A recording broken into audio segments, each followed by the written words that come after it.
Bismillahirrahmanirrahim. Ya Madad. In his remarks to a gathering arranged by the then Ismaili Association for Pakistan in January 1958, Maulana Hazar Imam said, "It is very hard indeed to go through one's history without questioning things.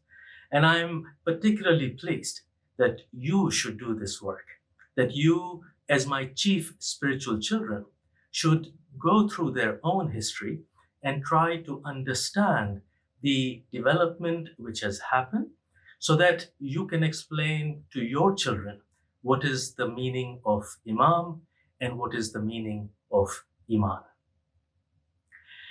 As we mark the 64th Imamate Day of our beloved Maulana Hazar Imam, it would be appropriate for us to reflect on our own history, to see what we can learn from it about the concept of Imam and Imamat. Let me start by narrating first the episode about the siege of the city of Mahdia, during which our Jamaat went through a very difficult period.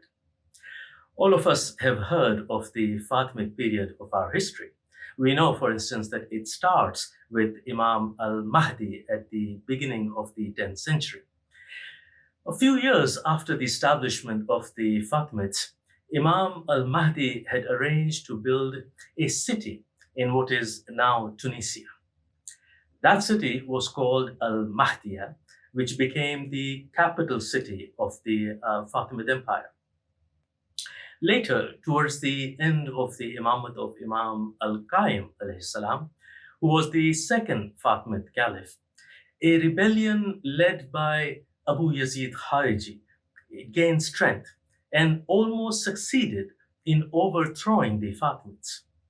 Abu Yazid swiftly conquered most of the territories ruled by the Fatimids in North Africa, even seizing the major city of Caravan. At one point, the Fatimid Caliphate was essentially limited to the boundaries of the relatively small city of Mahdia, which was about half a kilometer wide and about 1.5 kilometers deep. And that's it.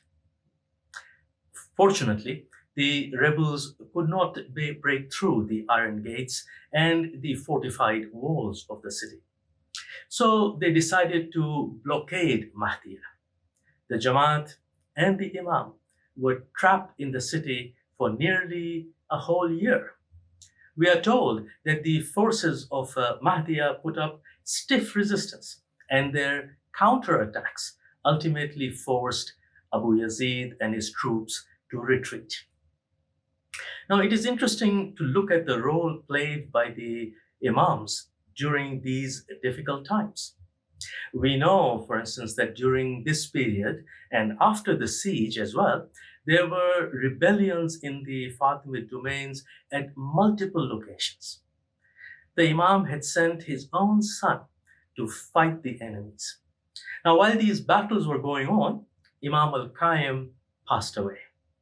His son, now Imam al-Mansur, had to keep this secret so that the Jamaat would not get demoralized during this difficult time and their enemies would not get a psychological advantage. Now, despite the fact that he was now Imam, al-Mansur took an aggressive stance and pursued the enemy forces for many months, finally defeating them a year later. On the very day of Abu Yazid's final defeat, Imam al-Mansur declared himself as the Imam and Caliph and publicly assumed his title of Al-Mansur bin Nasrallah, meaning the victorious with the help of God. So on the part of the Imam, we know that as the spiritual master, as the Mawla of the Jamaat, he showed courage in the face of adversity. He demonstrated a spirit of sacrifice, putting his own son's life in danger for the protection of the Jamaat, as well as a deep sense of care for the Jamaat's well-being and the Jamaat's unity. Now, this is something that each one of us has experienced in our own lifetimes as well, where our beloved Imam has demonstrated his affection for his Jamaat, not just through words of care and concern, but also through personal and institutional effort to enhance the quality of life of the whole Jamaat. Because indeed, the Imam sees it as part of the responsibility of the Imam of the time. You know, when the city of Mahdiya was built and Imam al Mahdi inspected its stone fortifications, the iron gates, he said that all of this is a provision only for one moment of a day. Now, there's a related story in the sources where the Imam asks someone to shoot an arrow from the wall of the city westwards. Where the arrow landed, the Imam arranged to build a musalla, a place of congregational prayer, and said that the Sahibul Himar, meaning the master of the donkey, will arrive here. Now, it is said that the rebel leader Abu Yazid Khariji, who was known to ride a donkey, he came with his forces to the gates of Al Mahdi, which were, of course, closed to him. He waited there just for a moment, the sources tell us, before moving on, because he realized that he will never be able to breach the gate. It is also said that his first attack on the city of Mahdiya, it reached the Musalla, that place of gathering that the Imam had built, but was eventually pushed back, and he could not advance any further. Thus, as the sources say, fulfilling the prophecy of Imam al-Mahdi. I think this teaches us about another aspect of the role of the Imam in our lives. Imam al-Mahdi had thought ahead about the challenges that may come and had developed the defenses of the city accordingly. It has been this sort of prescient, forward-looking guidance from the Imam of the time that has enabled our Jamaat worldwide to develop resilience, to overcome challenges, and to continue to make progress. Let me give you another example of this. In March 1940, Hazrat Imam Sultan Muhammad Shah alayhi salam delivered a message to the Jamaats in Hunza, Gilgit, and other areas in Badakhshan via the All India radio. In this message, which he delivered in Farsi, he blessed the Jamaat, but he advised them to educate themselves and to learn European languages and English. Now, consider what must have been the living conditions and quality of life of the Jamaat there at that time. Now, learning English might have been the last thing on their minds in view of the everyday challenges that they had to overcome. Yet, the Imam advised them to educate themselves and to learn European languages, particularly English. Today, that region has one of the highest levels of literacy and education, as well as gender parity. And that in turn has had a dramatic effect on the quality of life of the Jamaat in that part of the world. So when we mark the Imamah Day of our Imam, the blessing that we are celebrating is the access that we have to such prescient guidance throughout our history. Let me now move on to another episode from our history, which is also from Fatimid times. It is said that on a cold, blustery winter's day, Hazrat Imam al-Mu'izz alayhi salam invited several of the leaders of the Jamaat to his palace. When they arrived, they saw the Imam standing in a large square room wearing a robe over his clothes. In front of him was a raised desk with an ink pot, and he was surrounded by many documents. Then he said to the leaders, "I thought of calling you so that you could see what I do when I'm away from you and far from your eyes. My status exceeds yours only because I have responsibility over your affairs on earth and because God has singled me out as your Imam. I busy myself with letters that come to me from the east and the west, to which I respond in my own hand. My concern with the pleasures of the world lies solely in what protects your lives, makes your lands prosper, defeats your enemies, and subdues your opponents.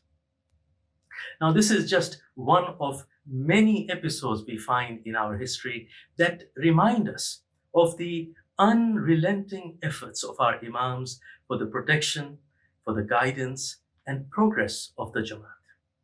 Many of us will remember Maulana Hazar Imam's concluding irshad of the Golden Jubilee, where he says, and I quote, that I have had nothing else of real significance in my life other than serving the Jamaat, unquote.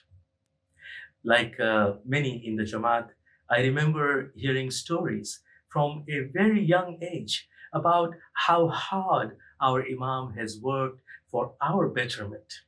Much like a parent, he has sacrificed his time, his energy, to ensure that his Jamaat has the guidance that it needs in accordance with the times, and that their quality of life continues to improve.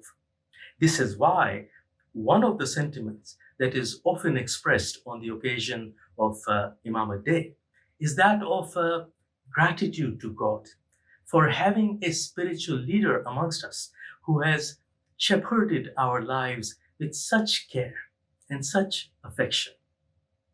Now, for the final episode, let me return once more to the Fatimids.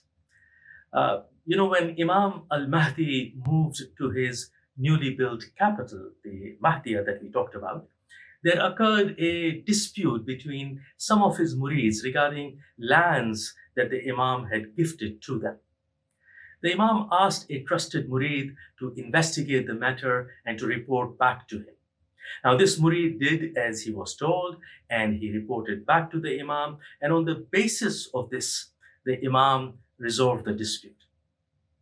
Then the Imam turned to this man and he said, "You have discharged the task entrusted to you. You may now retire, and may God bless you." We are told that this gentleman was disappointed that the Imam did not grant him a material reward, and this showed on his face as he left the Imam's presence. Now, Ustad Jodhar, a trusted chamberlain of the Imam, he noticed this, and he asked the disappointed man as to why he was feeling this way.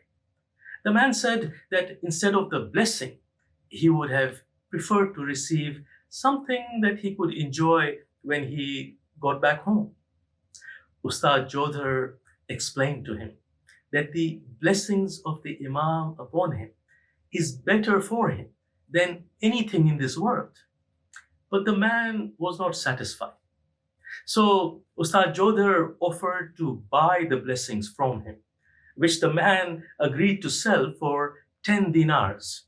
Ustad Jodhar gave him 20 dinars in return for him wishing that God blesses Jodhar with the blessings that were meant for him.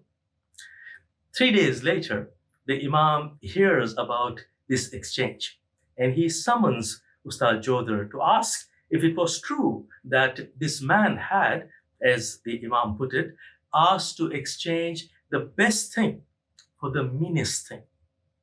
Now, on confirmation from Ustad Jodhar, the Imam said, quote, "I ask God, creator of the heavens and the earth, that he blesses you for what you have bought, and that he bless you until you meet God, the mighty, the exalted, for your devotion to us."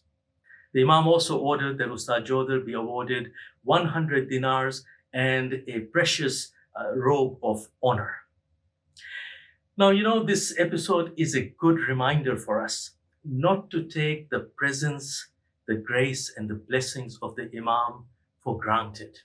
Remember, of all the Shia communities, we are the only ones to have been fortunate to have had a living and physically accessible Imam amongst us throughout our history. The Imam has facilitated our understanding and practice of faith by contextualizing Islamic teachings for us. He is guiding the change in the relationship between the practice of faith, the times in which we live, and our diverse cultural contexts. For us, the Imam is the bearer of the Nur of Imamate that has been handed down from generation to generation from the first Imam, Maulana Murtaza Ali, to the present Imam. This Nur, this light, symbolizes the God given wisdom or hikmah and the inner reality of the Imam. The grace and barakah that comes from the presence of this Nur amongst us and from his blessings is something that we must forever cherish. Let me take this opportunity to wish all viewers Imamat Mubarak. May this auspicious occasion bring much happiness and barakah for all. Thank you, and Ya Ali Walad.